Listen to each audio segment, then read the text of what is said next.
Hi everyone, today we will talk about how to fix or how to solve messenger delay.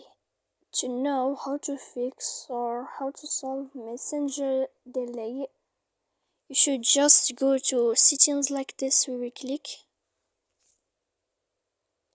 After that, in this page you will go to apps, default apps, app settings. When you will see this list, you will go down to find the application of messenger. Then in this page here you will go to click force stop. After that you will enter to storage. When you will see this page you will click clear cache. Then you will go to click clear data.